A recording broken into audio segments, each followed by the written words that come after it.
Hey, what's going on? Dr. Gonzo Boogie here again, back for a special video here where I just wanted to talk about David Bowie and show you guys my David Bowie collection because I'm a huge Bowie fan.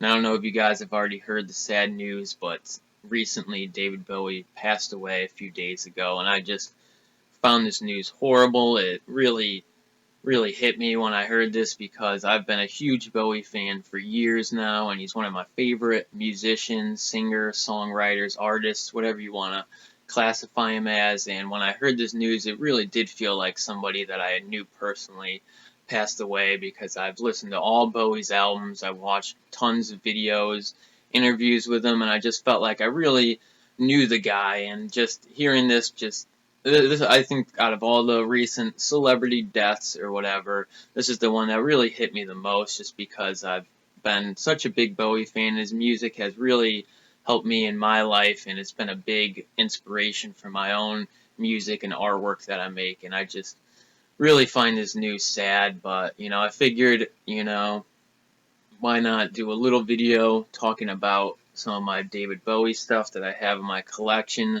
I have most David Bowie's albums on CD, so I felt like it would be a cool idea to go through each one and just kind of tell you guys what I think about all Bowie's albums, just in case none of you guys have really ever heard his stuff before. I can kind of give you guys an idea of what his albums are about and which ones to check out and all that. So, guess we're gonna get going here, and I'll show you guys my David Bowie collection.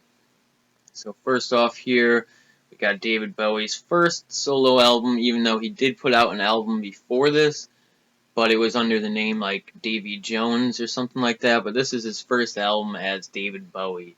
This is Space Oddity, and everybody knows the classic Space Oddity song. But other than that song, this is a really good debut album, I would say. It's got some really good tracks on it, and it's just very English sounding pop album here, but just really good stuff anyway. You can't go wrong with this. A lot of acoustic songs, some of them get a little long and jammy. It's just a really fun, cool album.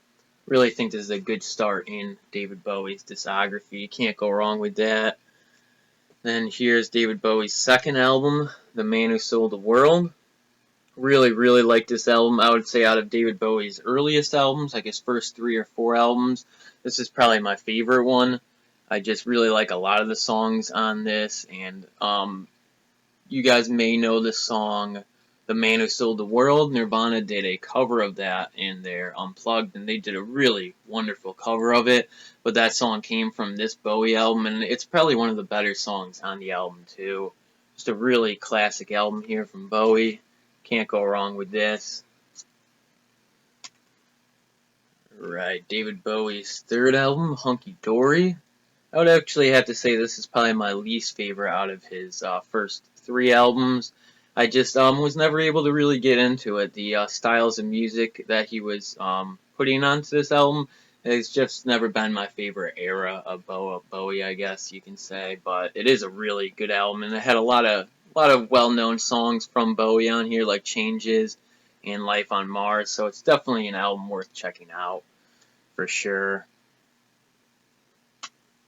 And then this is probably his most classic album, I would say. This is Ziggy Stardust and the Spiders from Mars. And this really is one of his best albums, so it deserves to have that recognition for being one of Bowie's best albums, because it really is, from start to finish. It's just a really solid album with basically no filler tracks at all. And it's a concept album, which a lot of bands and musicians were putting out concept albums in the 70s, so it's just really 70s, and this is like the start of David Bowie's like glam era, which is probably the era he is known best for, was his glam stuff. And this album just has basically probably every classic Bowie song you would want on it, so this is so worth picking up if you want to check out some of Bowie's stuff. Then next up after that was his follow-up, which is Aladdin Sane, another glam rock album. I'm going to say I'm not as big of a fan of this one as I am of Ziggy Stardust, but this still has a lot of really cool songs in it. Probably my favorite song on this album is Panic in Detroit, but it also has Watch That Man on it, which is one of his classics, and the title track Aladdin Sane. It's really cool. It's got crazy piano throughout that song. Just really good album here. Basically every album Bowie put out was just original. He was just great at making stuff that no one else was putting out, and he was always ahead of his time too. You know, he did the glam thing kind of early on, or around the time when it wasn't really big yet, and then same thing with the new wave stuff in the late 70s. He was working with kind of new wave music before that really hit big too. So Bowie's just always been ahead of his time, even with his newest album, which I have checked out a couple tracks from. Just a very weird album. Good stuff, though, you know. That's Aladdin Sane, though. Next up here, we have Diamond Dogs. I actually really like this album. This is another concept album. This is, I would say, probably his most solid concept album. It was going to be kind of a adaptation of 1984, the classic sci-fi story, but I guess Bowie couldn't get the rights for it for one reason or another, so he ended up kind of making his own concept based off that story, but there's still some songs that you could tell were straight from 1984, like the song 1984, which is one of my favorite tracks on this album, and the song Big Brother, which is, that's, huge from 1984, the Big Brother thing, and but this album, just like Ziggy Stardust, I feel like is really solid from the beginning to an end. Just a really good concept album here. Great stuff. And then this is like a new phase for David Bowie. He kind of got out of the glam thing and was going into an era which is kind of known as his Thin White Duke era, or his Plastic Soul era, which he put out this album Young Americans, which just has a very R&B soul feel to it. So it's kind of a departure from his glam 70s hard rock and stuff. But I actually like this album a lot. This is actually one of my all-time favorite David Bowie albums. Again, I just think this is a classic, and from start to finish, just a really solid album.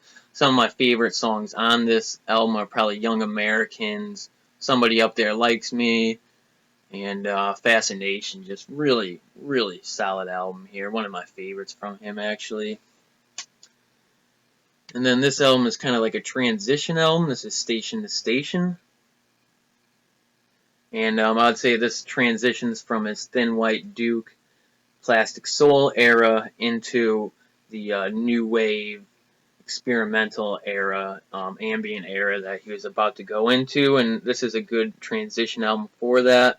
But this album features one of his all-time best classic songs, Golden Years.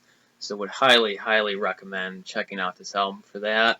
There's a couple longer songs on this, and like I said, this is him kind of moving into a more experimental era of his music, but it still kind of has that 70s Bowie sound to it still. But actually my favorite era from Bowie is his new wave era, and that started off with his album Low, and he did this album with Brian Eno, who produced albums for Devo and Talking Heads. He did a lot of stuff in the new wave.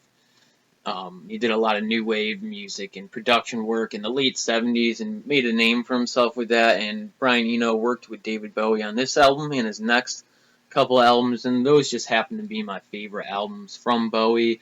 I like experimental rock music. I have a lot of experimental music in my music CD collection and record collection, and so I just really like how Bowie was doing something really weird and something different with these albums. And I'm also a really big Brian Eno fan.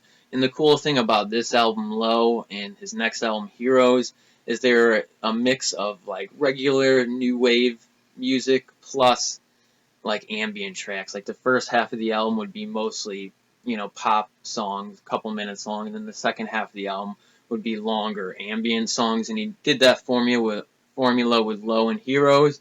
And I've just always think that that was a really cool thing to do with these two albums.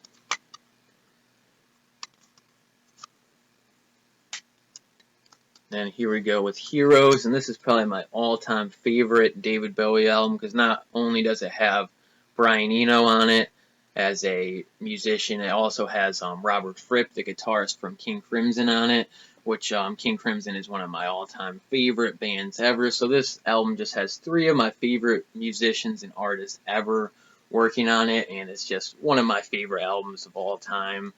And just like I said with Low, the first half of this album is like pop rock songs, you know, just classic Bowie, but with a new wave style to it. And then the second half of the album is kind of like weirder ambient songs. Just a really awesome album here. And this, of course, features the classic Bowie song Heroes, which is probably my all-time favorite David Bowie song. Next up here we have Lodger, and this was the last album he made with Brian Eno, and I would say it's a little less experimental, and I would say kind of almost a transition to what he would do next, which was a little bit more rock oriented with the music and less like new wave and ambient and stuff like that. Even though his next album, Scary Monsters, still has that sound of the Heroes and Lodger album, it was kind of heading in a different direction, I would say. But Lodger's a really good album, and I would say probably one of the better David Bowie albums too. This is another one of my favorites too. Like I said, all three of the albums he did with Brian Eno are probably three of my favorite albums from him. Really good stuff on here. And this has Boys Keep Swinging on it and DJ, which are classic Bowie songs for sure. Then Scary Monsters, another one of my favorite Bowie albums. This album also features Robert Fripp on guitar on a few tracks, and this album has a lot of really, really awesome songs. A couple songs that became hit singles like Ashes to Ashes and Fashion, and the title track Scary Monsters, Up the Hill Backwards. This is just another one of Bowie's just solid albums from start to finish, just an all-around classic. Can't go wrong with this at all. And this is David Bowie's first 80s album. And it has that kind of like 80s synthesizer sound to it that he was working on with Lodger and Heroes and everything.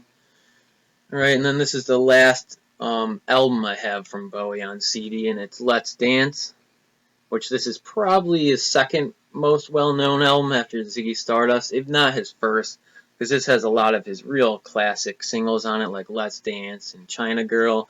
So this is just definitely a classic, and Cat People is on this, Modern Love is on this, just another awesome Bowie album. Can't go wrong with this, and I actually do plan on getting some of the Bowie albums that came out after this, like Tonight, and some of the ones he put out in the late 80s and early 90s. I've never really checked into those too much, but I do plan on getting around to buying those one of these days. So, Let's Dance, definitely one of David Bowie's all-time best albums. And then, actually last here for the Bowie, though, on CD, I have a collection of his 80s singles. And this is really cool because this has the song he did with Queen, Under Pressure, which I didn't have on CD before I picked this up. And that's just a great, great song. And this is just a great collection. It actually comes with a DVD with all of his 80s music videos, too. So you can't go wrong with that. Just an awesome collection. And this has the single cuts of a lot of the songs, because the album versions and the single versions are sometimes slightly different, and this has the single cuts for a lot of the songs. So just definitely, if you have all Bowie's albums, like most of his albums, like I already do, these collections that they put out are definitely still worth picking up. Really awesome stuff here. Then I have a couple albums that David Bowie produced. He was not only a musician-songwriter, but he also produced a few albums too. He did Raw Power from the Stooges, which is just a classic album. He actually did a few albums with Iggy Pop after the Stooges broke up, and those are probably Iggy Pop's best solo albums, the ones that he made with David Bowie, but I actually don't have any of those on CD right now. Gotta pick those up. Classic album here, though. Stooges are just proto-punk at their best, definitely. Then right here, Lou Reed's Transformer, definitely a classic glam rock album, and David Bowie produced this one, so you just can't go wrong with this. This is one of my all-time favorite albums. Other than, I'm also a huge Velvet Underground and Lou Reed fan. One of my favorite bands ever is Velvet Underground, and this is definitely Lou Reed's best solo album. It's the only one he did with David Bowie. And that was it for the CDs, but I do have a couple of Bowie's albums on record, so I'll just show you guys this stuff real quick. First off here, I have Heroes, my favorite Bowie album. I felt like I had to get this one on record. So happy to get this, because it's just such a cool album. And then I also have Less Dance on record, which is just really cool too.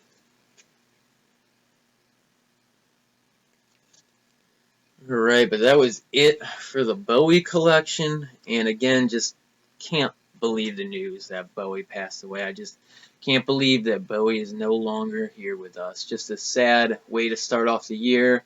But hopefully there'll be some good things that happen as this year goes on. But like always, I hope you guys enjoyed this video. Definitely give this video a thumbs up if you're a Bowie fan. And I'll see you guys next time.